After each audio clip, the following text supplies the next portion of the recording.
ready to show you my RV skirting project. I just finished it up. I've got a 38-foot Mountaineer here, fifth wheel, and moving out to Chicago and wanted to get it ready for wintertime out there because I'm going to be full-time living in this thing out there. I started off with 22 mil black vinyl. I did all the sewing and the grommets and the snaps myself. Used a heavy-duty Singer sewing machine to do that. It's got 5 pieces. One here for the tow hitch area, and as you can see, these turnbuckles come off really easily, and it snaps. And I've got down here some Velcro to kind of clean up the very bottom there. Goes up. You could probably put the whole thing on in about 10 minutes with somebody's help. Goes along all the way along the bottom edge. It's got a cutout here for the stairs. I'm not super impressed with how this came out, so I'm still trying to figure out a better solution because I've got some gaps in here. Got to figure out how to get those closed up.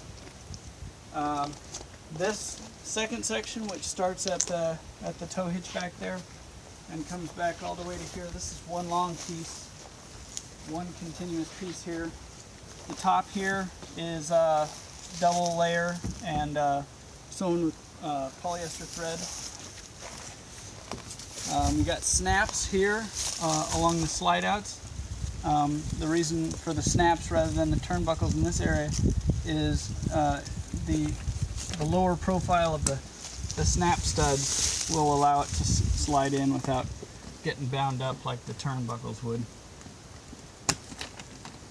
Along the back, you have to do to get it around the bumper here. You gotta have a little bit of a cutout so it can go around the bumper.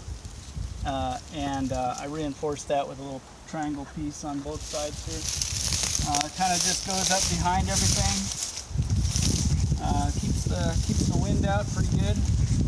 Most of the studs going around here are all single height studs, but one where you have 2 grommets, you've got to have a double layer, or double size stud there.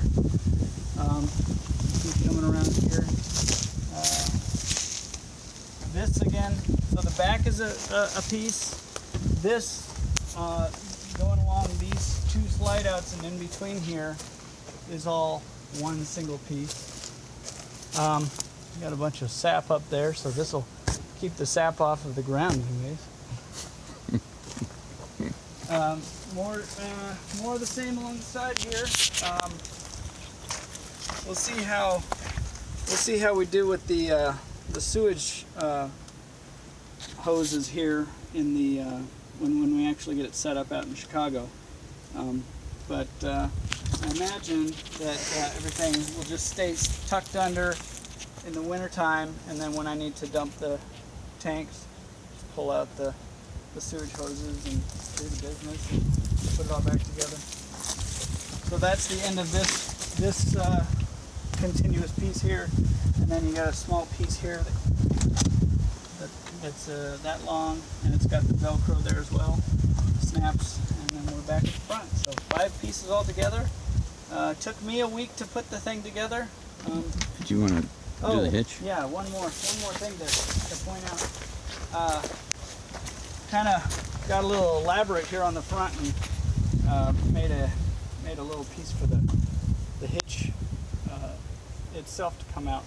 And then it's got a little cutout here for the stand to stand outside, you know, in the elements. But yeah, just lots of careful measuring and you know, going slow and steady. It took me about a week to finish, from start to finish. Took me a couple weeks to procure all the materials. Most of it I ordered off of Amazon. And yeah, so that's my RV skirting project. If you got any questions, I'd be happy to answer them in the comments section. Thank you very much.